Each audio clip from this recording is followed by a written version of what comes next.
Hi.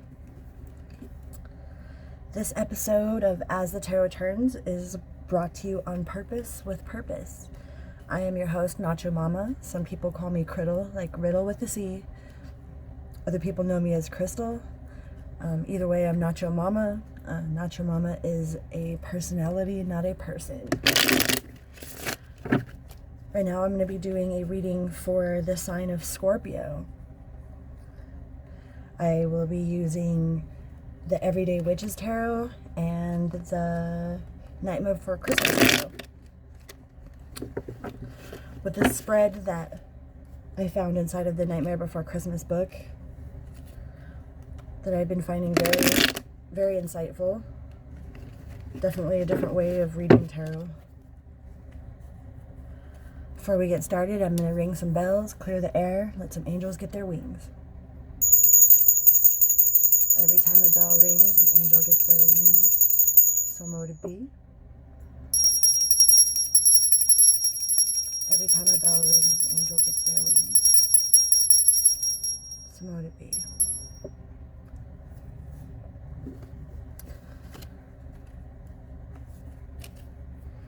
Please remember to like, share, subscribe.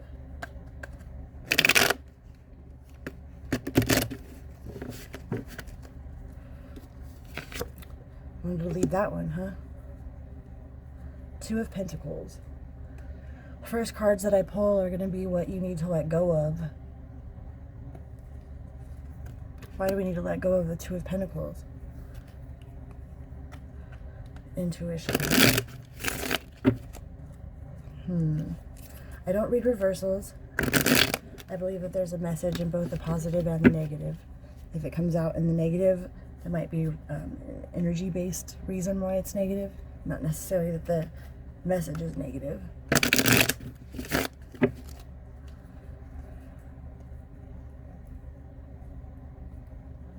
So what we need to end. Two of Pentacles and the Moon. Interesting. Let me see.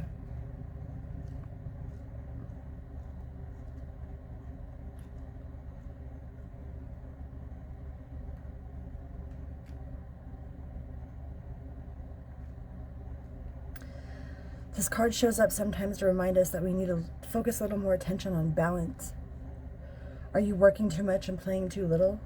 Is all your focus on one area of your life to the detriment of others? This could be that you need to shift things around a bit.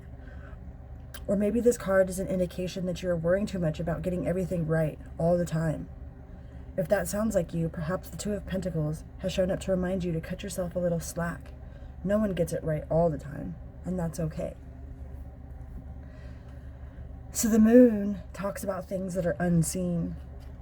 Talks about what's done in the dark. What's done in the dark always comes to light, no matter what.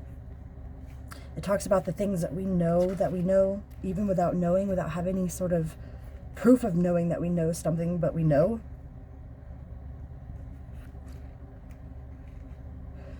So maybe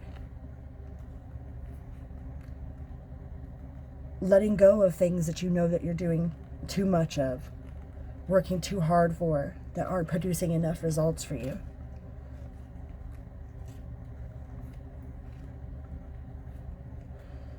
The Moon symbolizes to me an awareness.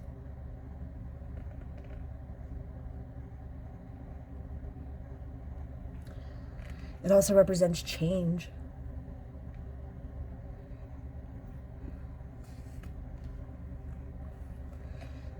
I feel like it's changing, breaking free from doing too much for others, like the Two of Pentacles says, doing too much for others, not enough for ourselves, or doing too much for ourselves and not enough for others.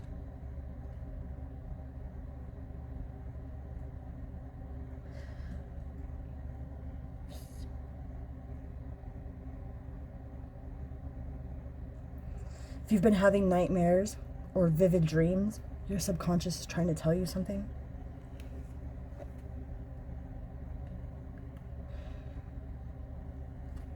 Only you will know where it resonates inside your situation. Only you know if you're working too hard for others and not enough for yourself, or if you're working too hard for yourself and not enough for others. But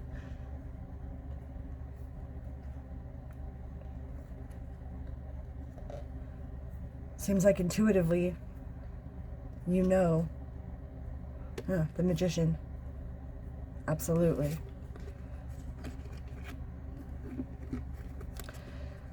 I see this as you're working too hard for others, that you're putting up whatever energy you're putting in the Magician's amount of energy.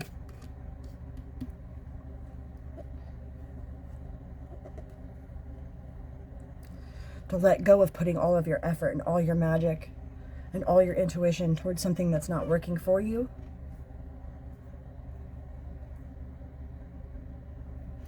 This card shows the reason for the ending. The Tower. The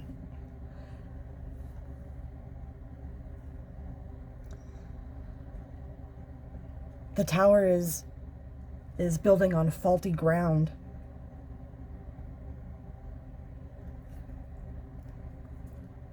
Death. Azrael in the house. Building on faulty grounds, on things that aren't going to matter to you on your deathbed. Is it going to matter to you on your deathbed? Are you working towards things that matter to other people? Where are you holding on too tightly? It seems like you're doing a lot. You're putting all of your work and your magic and your intuition into the benefit of somebody else.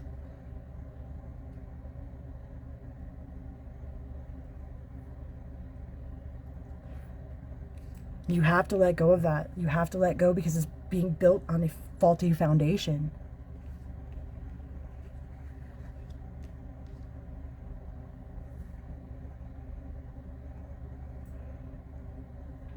Archangel Azrael reminds us to thy own self be true, is true service to God.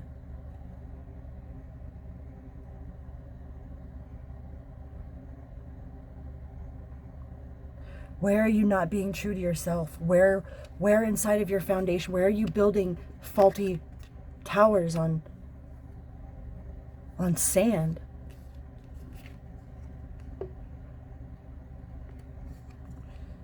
If you have a strong foundation, the storm's not going to come in and wreck your tower.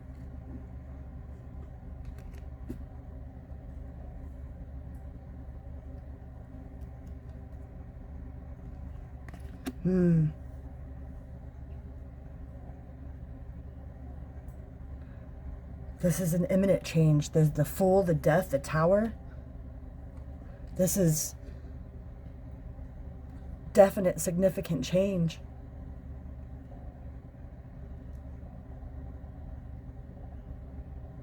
The reason for the ending of putting all of your magic into someone else is because it no longer serves you. Can no longer keep pushing forward, building on faulty foundations. You have all this magic available to you.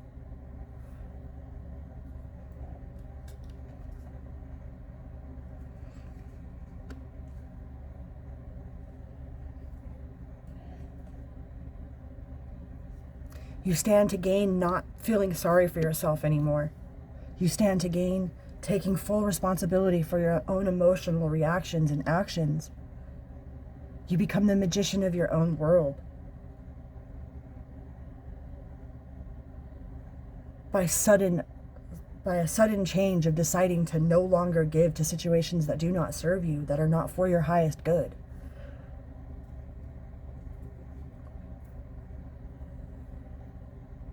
This person's looking at all of those spilt cups, not realizing that she's got cups behind her and balloons and a whole table, a whole spread.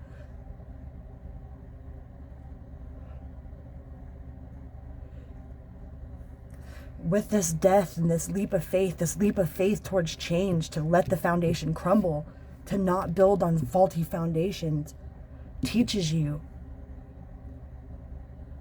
to not focus on the cups that have been spilt. Teaches you strength, inner strength.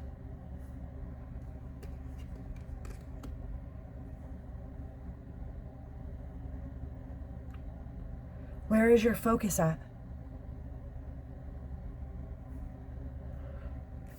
I really feel like you've been putting in a lot of work, a lot of your magic, a lot of your power, a lot of your ambition hasn't been focused on anywhere that you want it to be. And you know it intuitively. Yep. The Nine of Swords, that's learning that an abscess heals from the inside out. You gain the ability to move past the furies, the talk of self-doubt.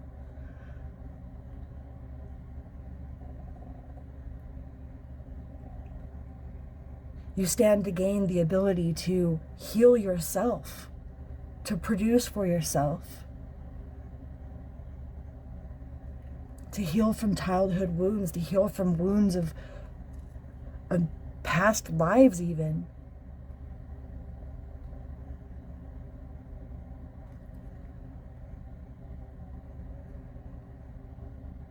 There's a lot of strength underneath that sorrow. There's strength over those spilt cups and underneath that sorrow.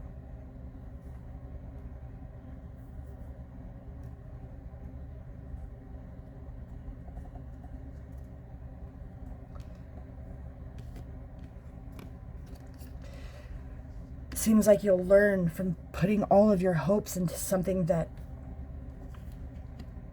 looks like you've put your hope into something that wasn't for you. You've put a lot of time and magic into somebody else's dream.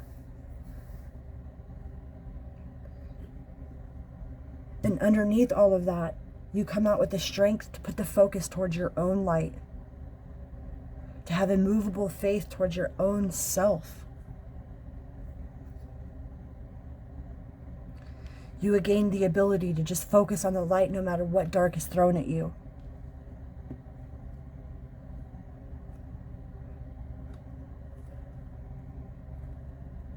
There is no other hurt than the hurt that's been dealt already.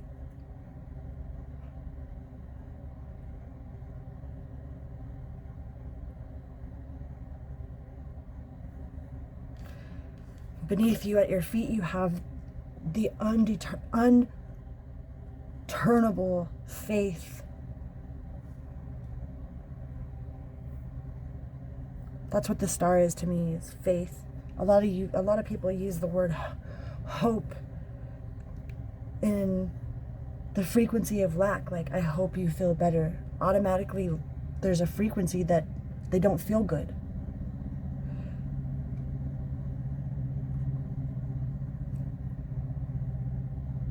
But if you use the word hope as in the word faith, then that's using it in its real definition of the star.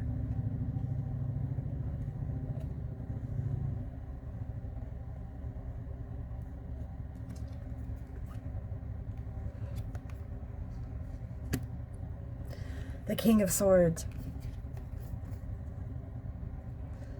It came out in the reverse, so watch how you use your words.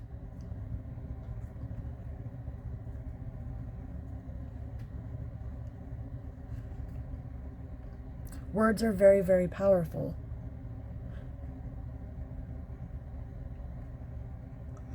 A lot of the times the truth hurts, yeah. The truth is the truth, but is it truth meant to hurt? There's a difference. The King of Swords uses truth to hurt people spitefully.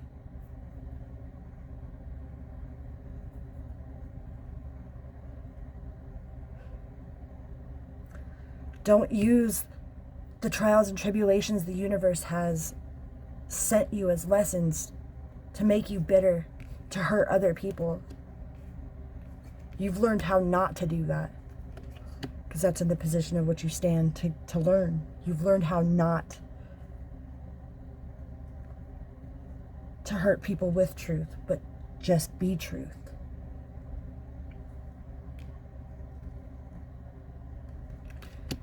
Three of Swords. Through the pain of heartbreak,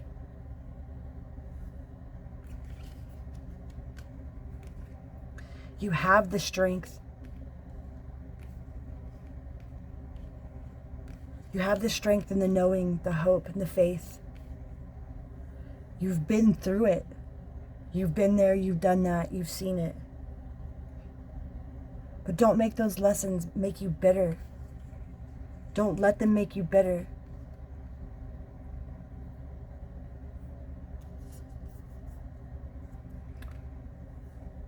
The Eight of Potions.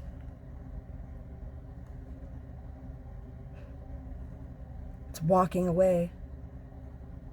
You stand the grounds of being able to walk away with hope from all the heartache that's been dealt to you. To transmute that hope. To transmute it into faith.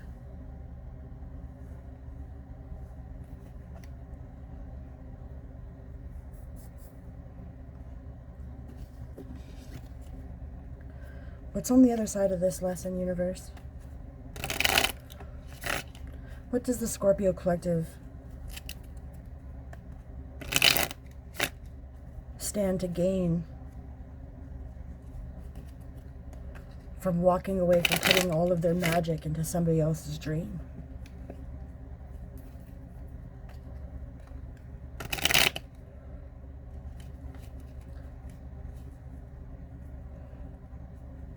What is the outcome? What is on the other side?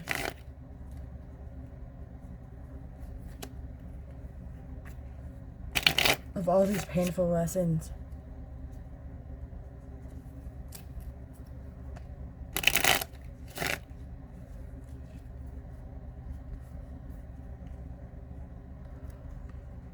Seven of Pentacles.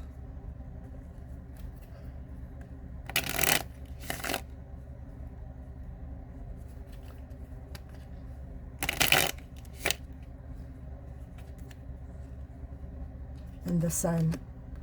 The Sun is the happiest card in the whole deck. So the Seven of Pentacles into the Sun is what you gain from taking all of the experiences that you have and putting them towards yourself and towards something productive for your own future. By not putting all of your magic into somebody else's dream. By not letting the world make you bitter with your words and your truth, but to use your truth towards making yourself better, not bitter.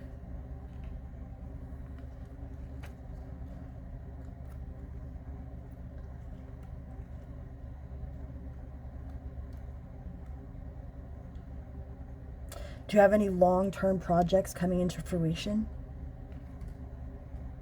Have you been waiting for something important? Odds are that this card means that you're getting close. But resist the urge to push harder in hopes of making things happen faster. It won't help and it might hurt.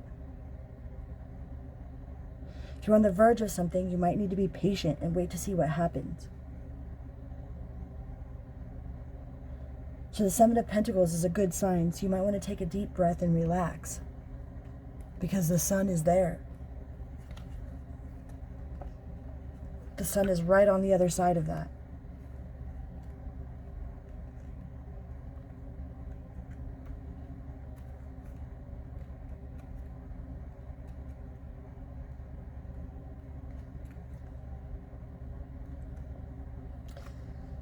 They always say it has to rain in order to make a rainbow, right? How would you know that you don't like something if you do like something? Or how would you know that you do like something if you figured out that you didn't like something? Experiencing the contrast can be painful and uplifting depending on your perspective of how you deal with it.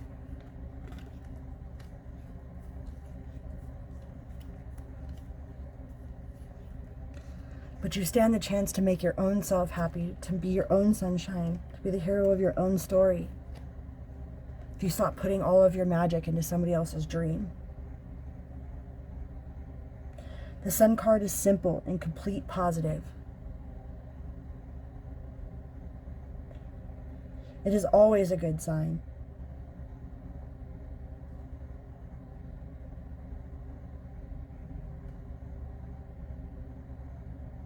Maybe you have a sudden breakthrough coming out of the clouds of uncertainty or depression.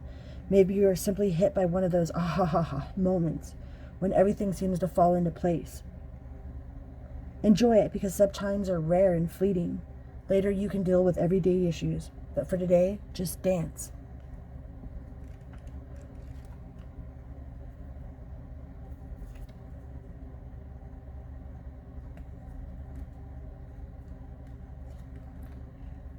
The now is the most magical moment that you can be in, is in the now. We are creative, conscious beings continuously creating unconsciously. You have all this magic that you're putting into somebody else's dream. And once you have that realization and you get past the pain of what that means to you, you can work towards your real dream. And the universe will provide you with synchronicities if you're listening.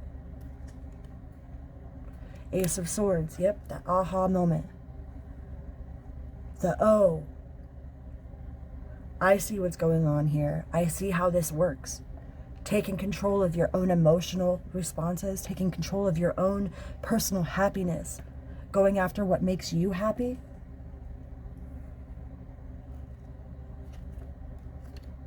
The Wheel of Fortune.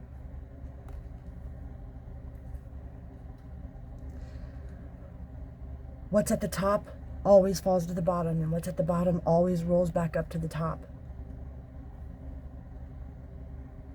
It's also a healing wheel, like the Indians, like the medicine wheel. Sometimes we have to be the victim. Sometimes we have to be the advocate. Sometimes we have to be the hero. Sometimes we have to play all of those stories in order to create our own story, in order to know what any of it really is at all.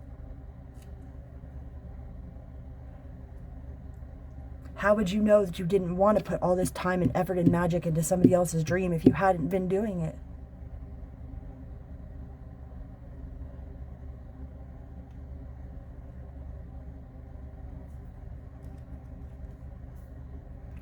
The Six of Wands. That is a personal integrity. That is a celebration of something really profound. And not happen by coincidence or by choice, but by really hard internal discoveries of self.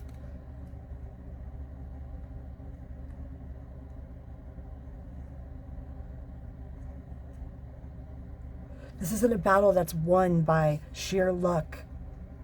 This is a battle that's won by doing what you know in your heart to be right. Nobody else knows what's right.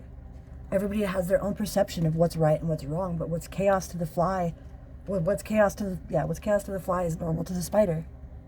We don't judge the spider for being a spider. Justice. Justice is all fact. The law doesn't care about your feelings. That's the Temperance card. Temperance cares about feelings. It's all feelings, no fact. Justice is all fact, no feeling. So maybe that's telling you to not feel about it. Who cares what other people feel about it? How do you feel about it? That is a personal, emotional, integral choice. A head over heart decision of what's right.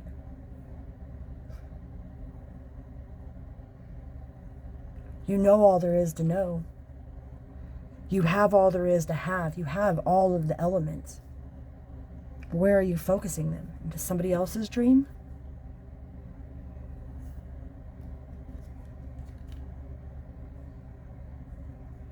Two of Swords. Any, mini, miny, mo. She just throwing darts at a bullseye here? Or do you know?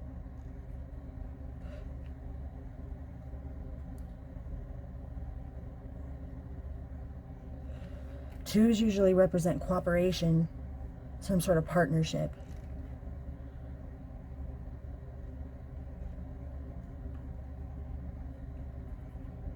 For some reason I want to read in the book for this one.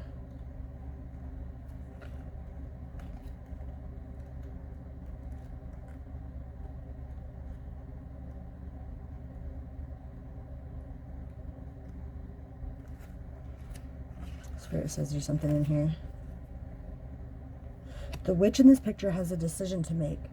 But is it possible that she isn't going about making it in the most effective way? Right? She's throwing darts. Even the cat knows she's being silly. Sometimes it's hard to be decisive when faced with difficult choices. But this Two of Swords tells you that you already know which answer is right. That's just like the moon over the Two of Pentacles with the Magician. You just have to take off your blindfold. That's the Fool in the Towers, taking off that blindfold and really look at the situation.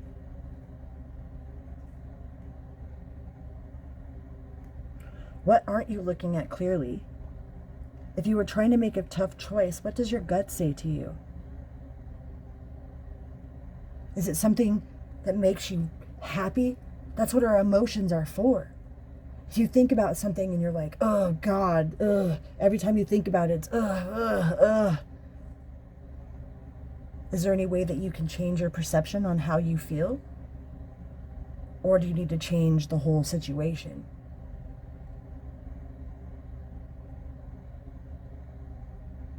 Try flipping a coin, just like I was talking about. If you are disappointed with the side that comes up, you clearly wanted to do the other. That's what our emotions are there for. They're guides to help get us to the direction of which our true heart wants to be. Only you know what's right for you. Only you know if what you're doing is right. We all know inside ourselves if what we're doing is wrong.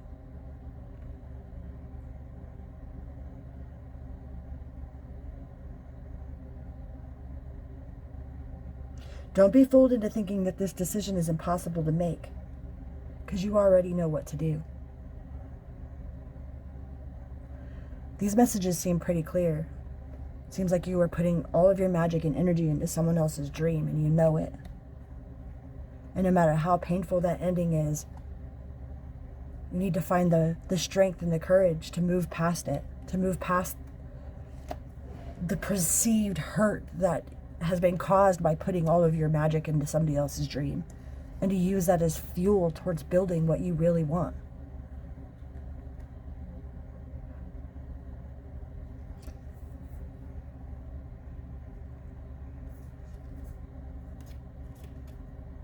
Let's get an Osho Zen deck card.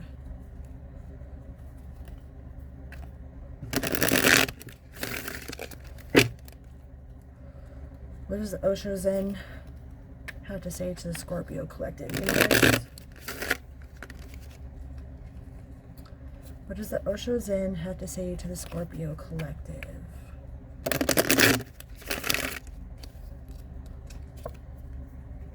Friendliness.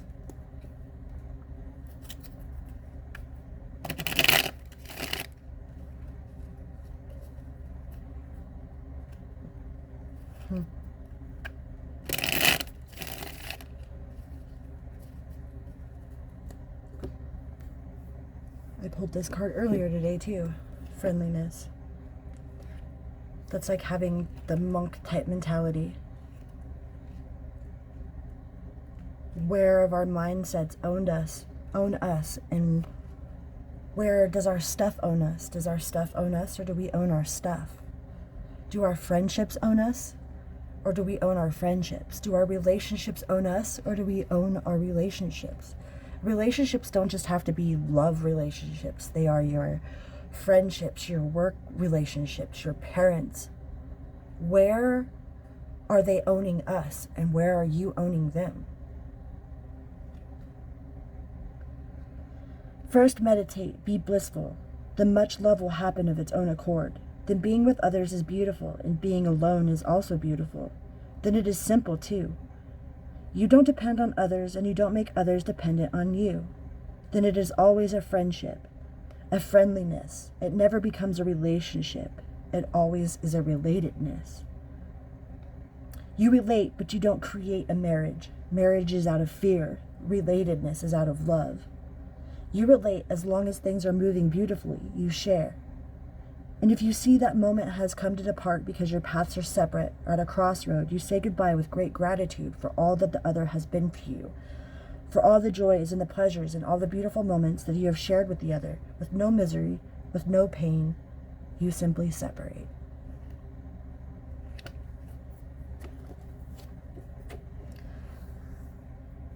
Much love, Scorpio gang.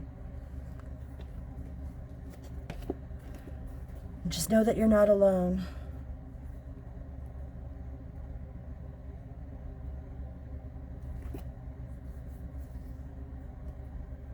I hope this message helps. Until next time, I'm your host, Nacho Mama.